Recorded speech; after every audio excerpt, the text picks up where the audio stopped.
Hey everyone, welcome back to Corporate Decoder, the place where we decode the hidden stories in company reports. Today we're diving into Copper Ltd's latest filing, and let's just say there are some interesting moves being made in the world of copper and finance. If you like getting straight to the point on these complex filings, be sure to subscribe and join our Discord community linked below this video. So we're looking at Copper Ltd and their recent report. It's essentially an update on how things are going for them as of June 30th, 2025. Think of it like a progress report for the first half of their fiscal year and a snapshot of their financial health. The company's identification number is 000019502246. This number is like their unique fingerprint in the financial world, helping regulators and investors keep track of their filings. Now let's talk about what's going on with their shares. They've got ordinary shares, which are pretty standard for most companies. But then they also have these things called restricted share units and deferred stock units. These are often part of employee compensation plans. Think of them as a way to give employees a stake in the company's success over time, and they can affect how many shares are truly available to trade on the market. When we look at their debt structure, we see something called mezzanine debt facility.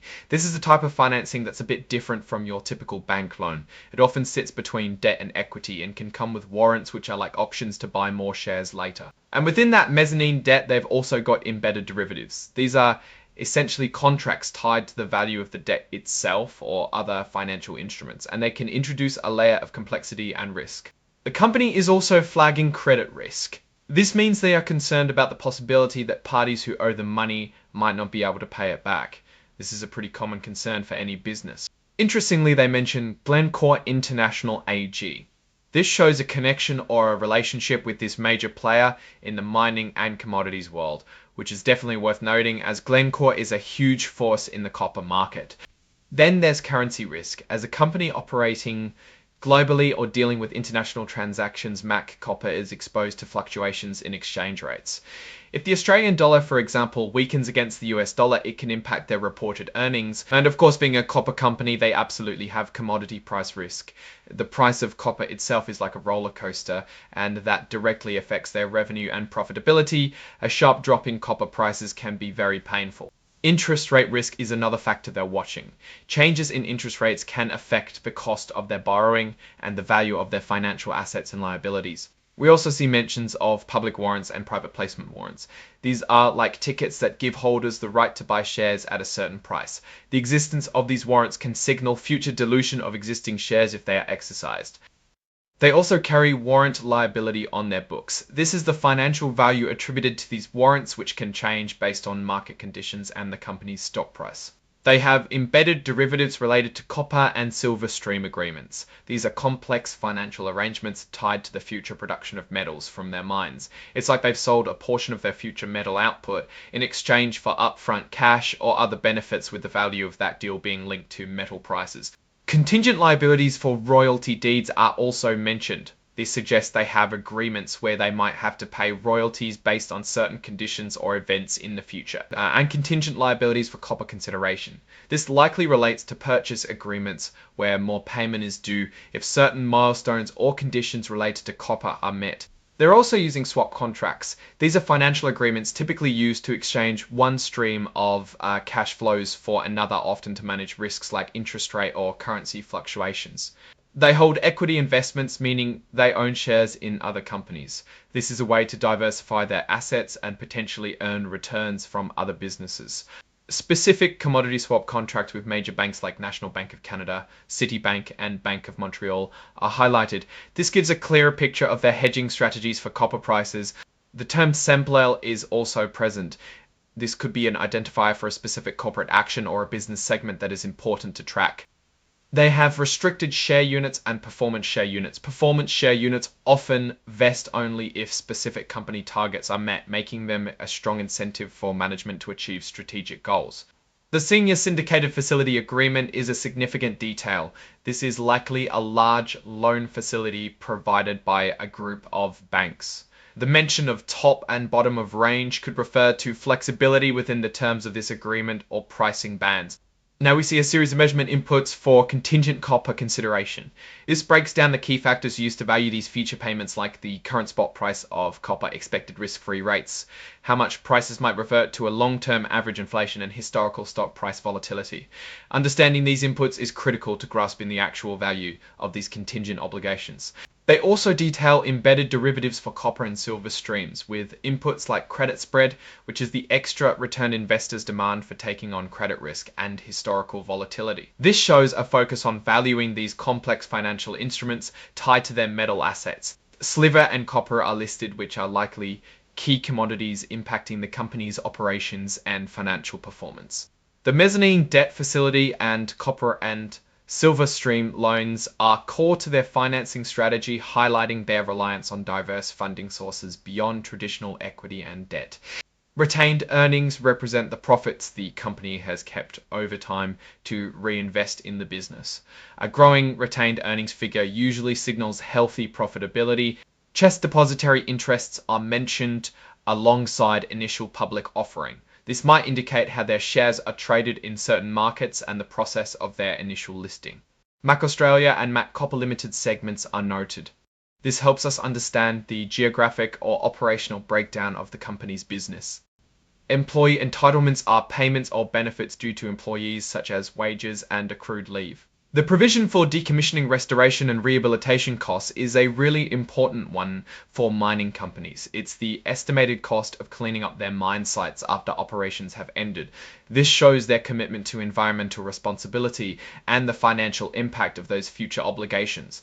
An IFRS letter of credit is a guarantee from a bank to a third party that the company will fulfill its financial obligations.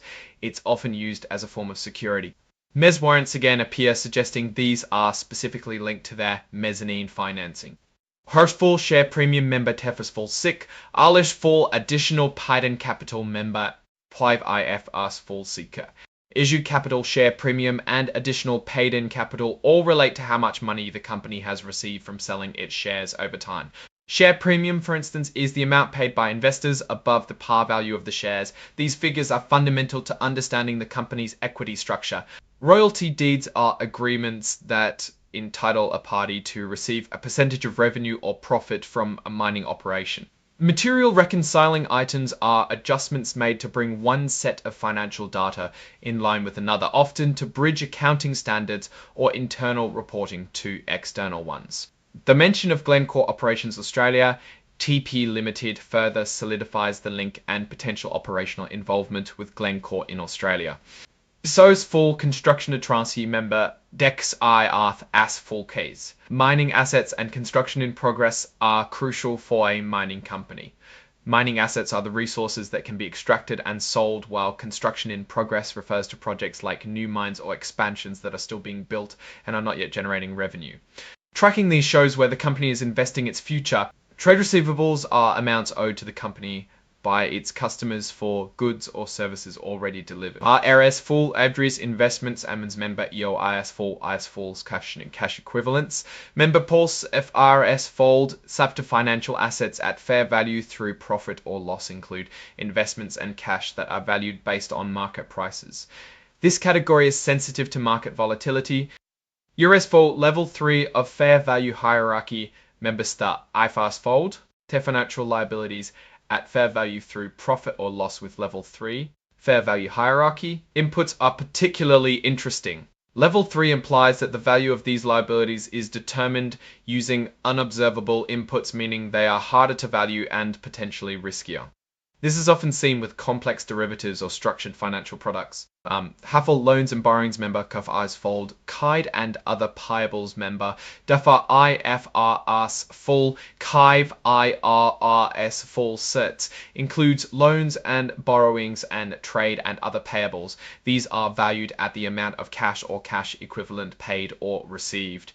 Other financial liabilities, excluding contingent consideration, represent a catch-all for other obligations not captured elsewhere. Lease liabilities are obligations to make lease payments under lease agreements.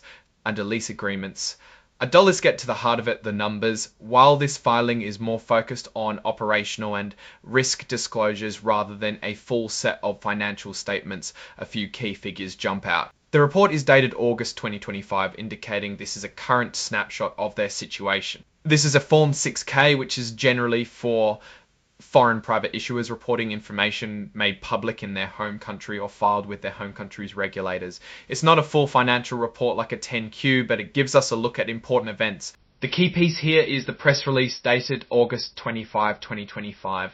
This is where we'll find the most impactful news. While we don't have the content of that press release directly, in this snippet we know it's the main driver of this filing.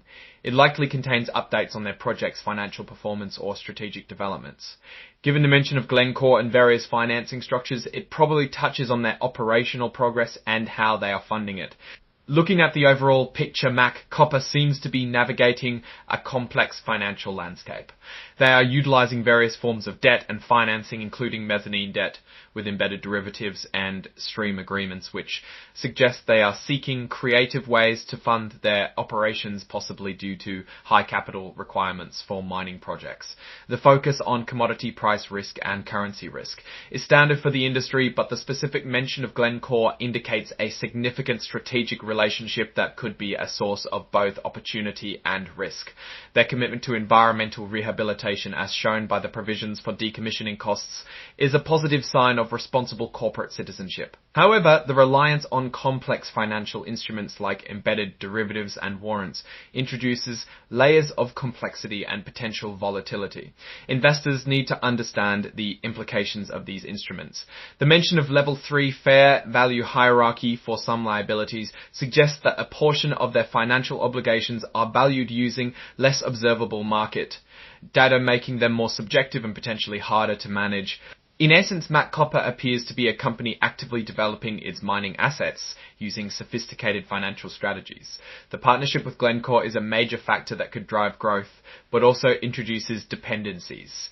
The company is also being forthright about the risks they face, particularly those tied to commodity prices and currency fluctuations. For investors, it's crucial to understand the specifics of the August 25 press release, which this filing points to, as it will likely contain the most critical updates on their performance and strategic direction. The company's ability to manage its debt structure and commodity price exposure will be key to its long-term success.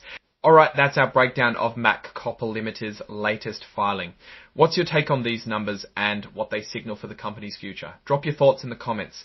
If this analysis was valuable, hitting that like button really helps, and subscribe for more deep dives. Don't forget to check out the Discord in the description. Thanks for watching. See you next time.